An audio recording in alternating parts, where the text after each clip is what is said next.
salut les turfeuses, salut les turfeurs. Bienvenue pour un nouveau pronostic de Benoît Requin. Merci pour vos likes, pour vos commentaires. N'hésitez pas à vous abonner pour recevoir tous mes pronostics tous les jours. Et n'hésitez pas à rejoindre ma communauté pour avoir accès à tous les tickets pour la course du Quintet.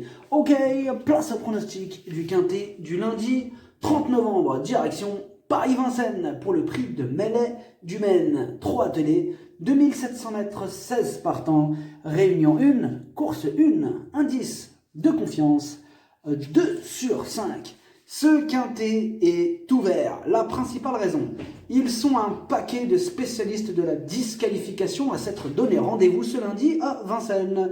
Il y a de la galopade dans l'air, grosse méfiance.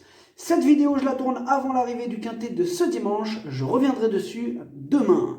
Et je compte sur vous les amis pour soutenir la chaîne de la douce Mary Nova. Je vous ai mis son logo à la fin de la vidéo.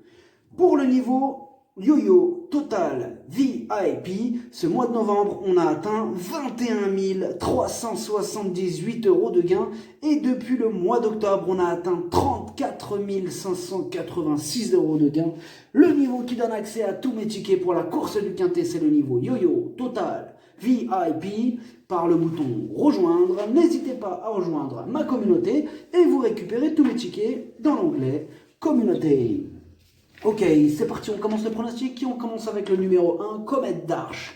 C'est la moins riche de la course et elle reste sur 6 échecs consécutifs, mais elle sera déférée des 4 et confiée à Franck Ouvry. C'est une possible trouble faite, grosse méfiance.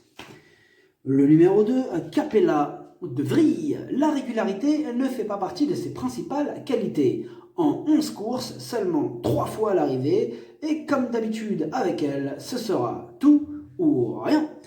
On écoute Olivier Touvet pour le numéro 2.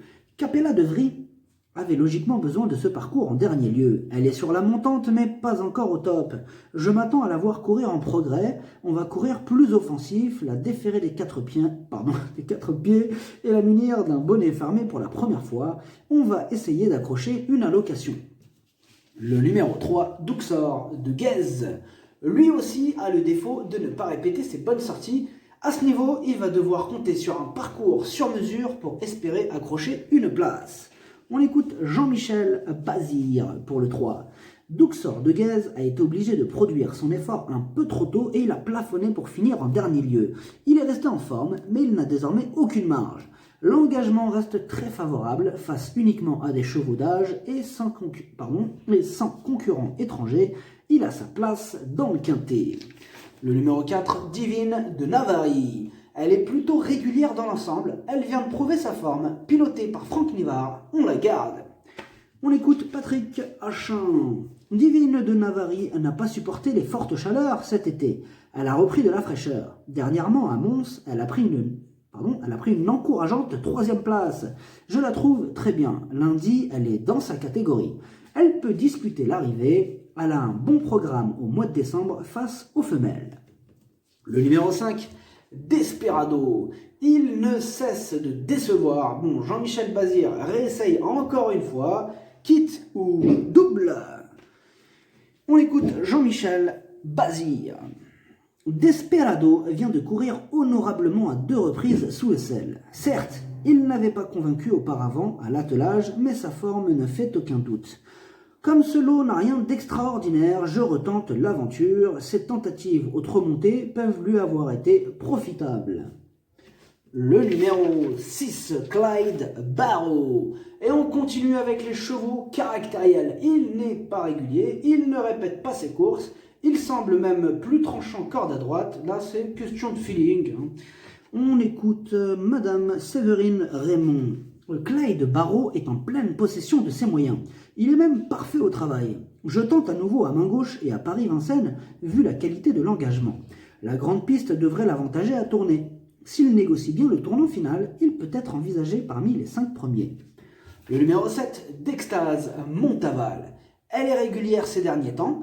Elle a déjà fait ses preuves à ce niveau de compétition. Tous les feux sont au vert. Le numéro 8, Deganawida. Il vient enfin de renouer avec les bonnes performances 2 fois de suite. Une confirmation est attendue. On écoute Stéphane Provost. Deganawida a retrouvé la très bonne carburation.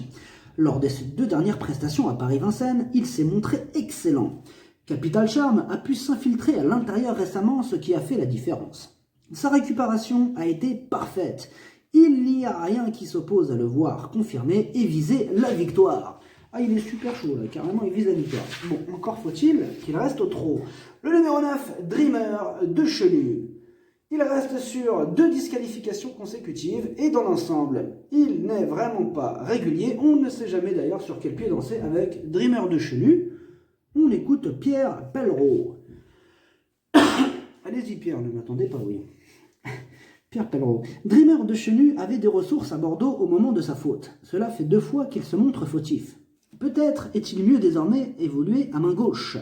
Il a besoin de rassurer un peu en compétition. Physiquement, il est très bien. On a pris soin de ses pieds et on fait ses plus belles.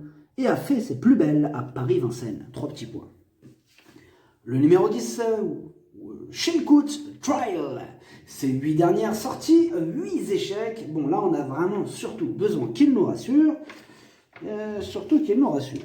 Le numéro 11, Davina du Capre. Elle reste sur 10 échecs consécutifs. Difficile de lui accorder notre confiance dans ces conditions. Et on écoute Christophe Escalard. Davina du Capre n'est pas facile à comprendre. Elle a du caractère. Une chose est sûre, on n'aurait pas dû la courir au trot monté. Comme les conditions de course sont favorables, on a pris la décision de la déclarer partante. L'objectif est de la voir boucler un parcours propre. Elle sera déférée des 4 pieds. Le numéro 12, Darlington Park, sa grande qualité, il ne connaît pas le mot disqualification. Il va encore faire de son mieux, c'est oui. On écoute Frédéric Senet. Darlington Park a bien tenu sa partie à Laval alors que je le savais à court de conditions. Depuis, il a bien travaillé en vue de cet objectif. Mathieu Abrivard le découvre, mais il n'est pas compliqué. L'engagement est sur mesure et tous les concurrents se tiennent de très près. Il a une belle carte à jouer. Le numéro 13, Donuts Deladou.